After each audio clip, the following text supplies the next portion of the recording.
Is Gervonta Davis making the biggest mistake of his entire career by ending it ultimately after his 3-fight deal is fulfilled? By the end of 2025, Tank has stated that he doesn't really want to be in boxing much longer, and I just don't know if that's the best idea, because obviously he's had great stellar performances where, you know, everybody has been left with their jaws dropped. Like, he's always delivering these exciting knockout performances, and I think he deserves all the credit in the world for doing so. But let's not act like we haven't seen him against the best opposition there is. So if he were to retire and he doesn't end up fighting a guy like Tank, if Tank doesn't end up fighting a guy like Shakur, Devin, Teofimo, or a Ryan Garcia rematch, then it's like, how much credit can we give him at the end of the day? You know, in totality, you know, in terms of his entire career, can we really call him a great in the sport of boxing? Is he a Hall of Fame worthy with everything he's accomplished so far in the sport?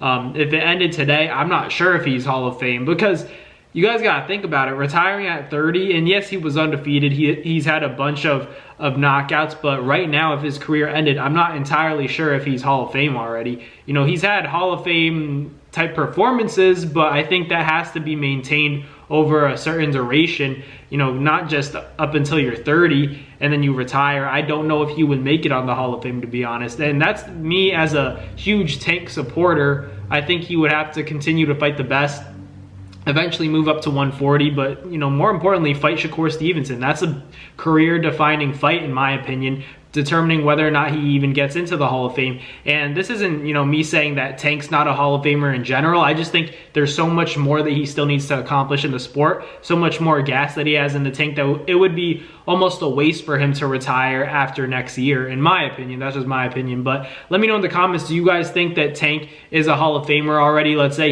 it really does, you know, depend on who he fights next. If he ends up fighting Tio, beating Tio, if he ends up fighting Lomachenko or Shakur Stevenson, any of those big names, and beats all those guys, then that's different. But if he continues to fight guys like Lamont Roach, or, you know, an Isak Cruz rematch or something like that, then it's a little bit harder for me to give him credit. He could go fight Rayo, that's a, you know, a world champ at 140. But if he doesn't fight any good names, I feel like it would be difficult to solidify him as a Hall of Famer if he did end up retiring after 2025. You know, I like Tank a lot. I just still, you know, like I said before, think that there's a lot to do still. And I understand, you know, a lot of people comment under, you know, the breaking news of him talking about retirement. People are saying, you know, his kids come first, you know, this and that. But, you know, Floyd had kids, Manny had kids, Canelo had kids, Terrence Crawford had kids.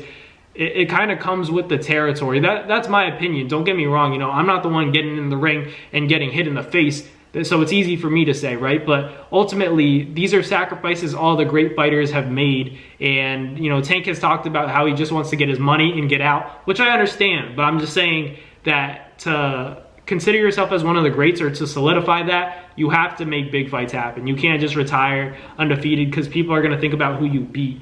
You know, Floyd Mayweather, for example, has beaten more world champions than any other fighter without a loss. You know what I mean? So you can't compare Tank to Floyd, especially if Tank ends up retiring, because Floyd's already accomplished more than Tank has. But, you know, obviously Tank's this knockout artist who's so exciting to watch, maybe a more exciting fighter, but you guys also have to take into account who he's fighting. And so, you know, that comparison of, yeah, is he going to end up being better than Floyd? If Tank retires after 2025, that's out of the question. He can't possibly do that, because Floyd's beaten more world champions than any boxer without a loss. You know, he's been undefeated. No one's ever beat him. So that's different, as opposed to, you know, knocking all these guys out, but it's like, who were they? The resume is not the best in the world, but he's a great talent, don't get me wrong. But we would have to see these big fights to determine exactly how good he is. And if he retires before, you know, 2026 gets popping, he could very well be in his, you know, prime. That could be the best version of Tank, and then he retires. So it could just be a wasted opportunity for him and his legacy. But if he only cares about the money, then by all means retire. But if you want to solidify yourself as a Hall of Fame great in the sport of boxing, you have to keep fighting. That's just the reality of it. And this is coming from a big Tank supporter, but I'm going to state the facts. He has to keep fighting if he really wants to solidify himself as one of the greats. That's just my opinion. But let me know in the comments what you guys think. Is Tank Davis making a mistake by talking about retirement, considering retirement, and, you know, if he does it, would that be a mistake? I just don't think the time is now. I think that he's, you know, literally like right at his peak or approaching his peak, and then he retires. So that would be unfortunate to see. So I'm not in favor of it, but, you know, respect to Tank Davis for everything he has done in the sport so far. But I think we all want to see more. But let me know in the comments what you guys think. Thank you guys for watching. Like, comment, and subscribe, and I'll catch you guys on the next Nabs boxing video. Peace. That's going to do it for another Nabs Fight Media video, guys. Thank you guys so much for watching. It's been your boy, Matt Nabong, with another video. Hope you guys enjoyed it all. Thank you guys for the constant support. Salute to y'all always. It's been your boy.